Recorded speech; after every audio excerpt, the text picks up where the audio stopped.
Maths के अंदर need more practice, science के अंदर रीड एवरी लाइन, एसएसटी के अंदर पूरी बुक चाट जाना चारों की चारों। कि क्लास 10th में आने के बाद भैया शुरुआत करें तो कैसे करें, इधर से दिमाग खराब हो रहा है, इधर से दिमाग खराब हो रहा है। तुम्हारे लिए मैं आज ही वीडियो लेकर आया हूँ, तो चलिए शुरू करते हैं बिना वीडियो को लंबा करें। क्या क्लास 10th में आ गए हो? देख भाई, क्लास 10th का नाम सुन के डर लगता है? नहीं। फैमिली वाले क्या बोल रहे हैं, आसपास वाले क्या बोल रहे हैं, 10वीं है पढ़ लेना नहीं तो फेल हो जाओगे। भाई चिंता मत कर, ये वीडियो मैं तुम सबके लिए लेकर आया हूँ।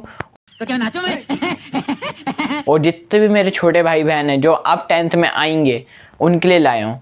मैंने अभी जस्ट 1 साल पहले 10वीं पास करी है और मैं आप सबको गारंटी से बता रहा हूँ ये वीडियो आपके ज़रूर कुछ ना कुछ काम आने वाला है। तो बिना सोचे समझे जल्दी से लाइक कर देना, चैनल को सब्सक्राइब कर देना और ये वीडियो को लास्ट तक जरूर देखना, स्किप करने की कोशिश भी मत करना क्योंकि ये वीडियो आपके बहुत काम आने वाला है। तो स्वागत है आपका मेरे आज के न्यू व्लॉग में। कुछ भी कह सकते हो, आपके लिए स्टडी ब्लॉग हो सकता है, मोटिवेशन हो सकता है या स्ट्रेटजी हो सकती है कि क्लास 10th में आने के बाद भैया शुरुआत करें तो कैसे करें, इधर से दिमाग खराब हो रहा है, इधर से दिमाग खराब हो रहा है। तो कहीं जाने की जरूरत नहीं है, भोला ब्लॉग्स पे ब्लॉगिंग एंटरटेनमेंट भी होगा और कायदे के अनुसार बाकायदा आपको मोटिवेशन के साथ स्टडी ब्लॉग भी मिलेगा।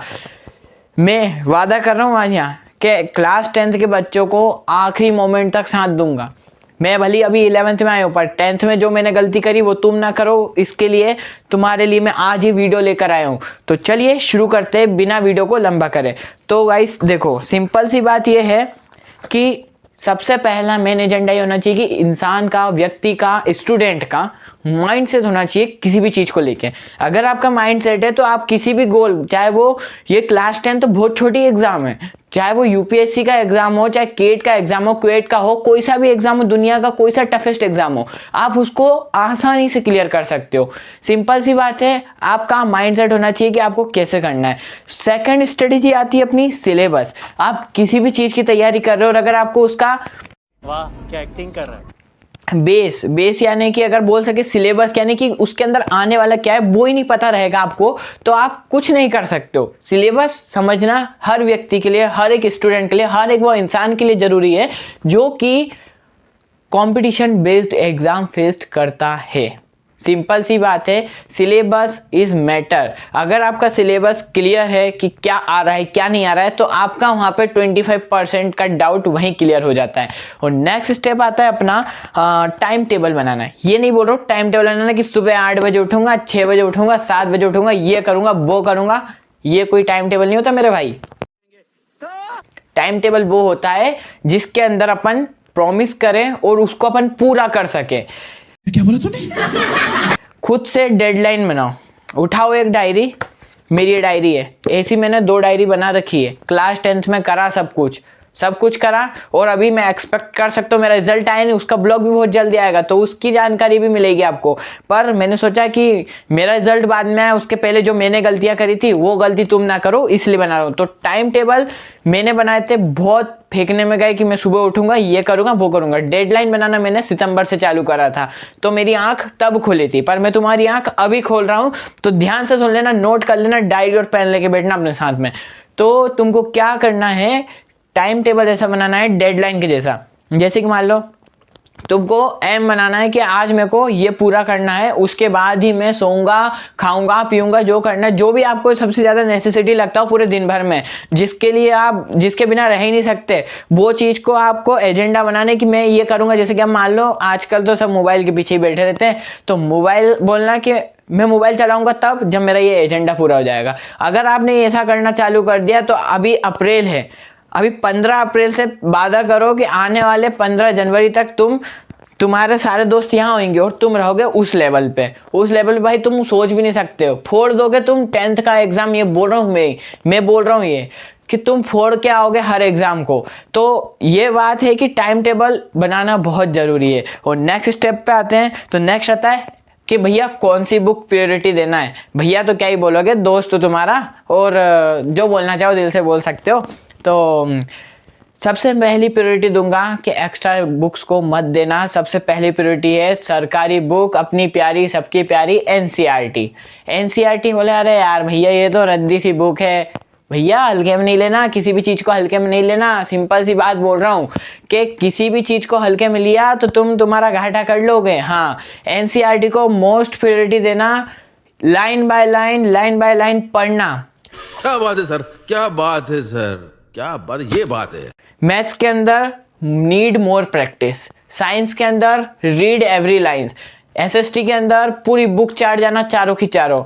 और बचे रिमेनिंग सब्जेक्ट, एसएसटी हो गया, साइंस हो गया, मैथ्स हो गया, बाकी का तो है ही जो थ्योरी यानी कि थ्योरी सब्जेक्ट, लैंग्वेज सब्जेक्ट है, और एक जो भी आपका ऑप्शनल सब्जेक्ट है उस पर इतना फोकस करने की जरूरत नहीं। उसमें आप अगर नवंबर या सितंबर से भी करोगे तो भी हो जाएगा cover. It's normal, just like normal. और अगर अभी से भी करोगे, अगर एक एक चैप्टर एक वीक में करोगे उनका, तो वो भी कोई दिक्कत वाली बात नहीं है। पर most priority maths, science, social, ये 3 सब्जेक्ट पे आपने पूरा फोकस करना है। और इनकी स्ट्रेटजी बना के जितना हो सके ये सोचो कि तुम्हारे स्कूल रीओपन हो उसके पहले एक बार तो सारे चैप्टर का अपन को वन शॉट देख के यानी हो जाना चाहिए। देन फिर रिवीजन की स्ट्रेटजी स्टार्ट हो जानी चाहिए जुलाई से, जिसके लिए मैं एक अलग से वीडियो लाऊंगा कि कैसे करना है। आज मैं सिर्फ बताने आया हूँ कि किस टाइप से अपन को कंसिस्टेंट रहना है पूरे साल भर, जिससे अपन बोर्ड को फोड़ के आ सके।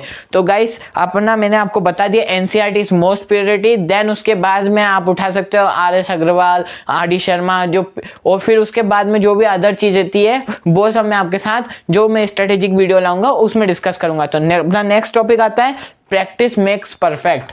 ये लाइन आपने हर जगह कहीं ना कहीं सुनी होगी। आपके टीचर बोलते होंगे, कोचिंग टीचर बोलते होंगे, आपके पड़ोसी बोलते होंगे, घर में बोलते होंगे प्रैक्टिस मेक्स परफेक्ट। जितना प्रैक्टिस करोगे उतना परफेक्ट होगे। जितना आप सोने को निखार वो जला गर्म करोगे ना उतना निखरेगा। तो वो मेरे को कहावत याद नहीं आ रहा है, हाँ जो भी है, जितना सोने को पिघलाओगे उतना निखरेगा वैसे।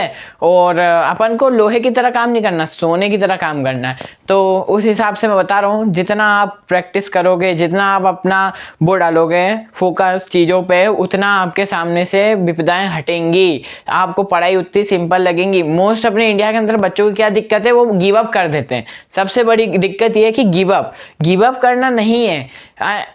इम्पॉसिबल में भी आई एम पॉसिबल होता है, पर वही इंसान समझ पाते हैं जिनके अंदर लगन रहती है जागने की और जिनके अंदर करने की उम्मीद रहती है, वही करते हैं।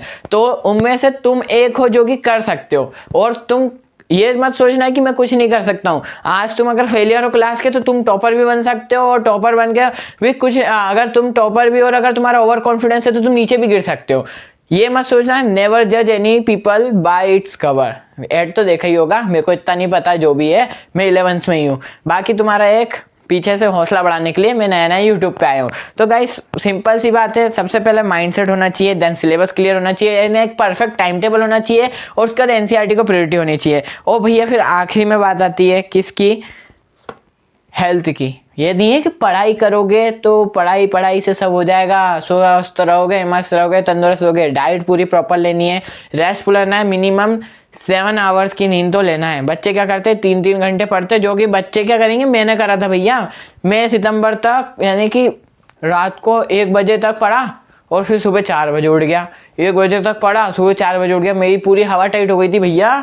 ऐसा था कि मैं पढ़ता इतना था पर मेरा समझ कुछ नहीं आता था। मेरे हाफ ईयरली में 0 बटा सन्नाटा बिल्कुल। पर मैंने एंड मोमेंट पे संभाल लिया, समझा। पर मेरे दोस्त मेरे से कम पढ़ता था और वो मुझसे ज़्यादा ले आता था, तो मैंने उसकी स्ट्रेटेजी अपनाई थोड़ी। भैया थोड़ा नकल में भी अकल चाहिए। तो मैंने फिर पढ़ाई पे इतना फोकस नहीं करा, और फाइनली गाइस सारे पेपर में 1 नंबर फोड़ कर आया। और देन उसके बाद मैं क्या करूँगा, ब्रेक लेना जरूरी है। ये नहीं कि लगातार कंसिस्टेंटली पढ़ रहे हो, पढ़ो। एक जैसे कि एक थ्योरी सब्जेक्ट ले लो आज, क्या आज मेरे को ये पूरा करना है। मिनिमम मैं गारंटी से बोल रहा हूँ, अगर आप दिन का 2 घंटा भी अगर अपनी 10th की स्टडीज को दोगे अभी से और आज से, तो तुमको आते टाइम फरवरी में कभी रिग्रेट फील नहीं होने दूंगा। ये बोल रहा हूँ मैं आज ही इस प्लेटफॉर्म पर खड़ा होकर। और जैसे कि मैं बताऊं आपको, एंड आ चुका है इसका। उसके बाद मैंने पीपीटी बनाई है बहुत सारी, आप सभी के लिए नोट्स भी लाया हूँ।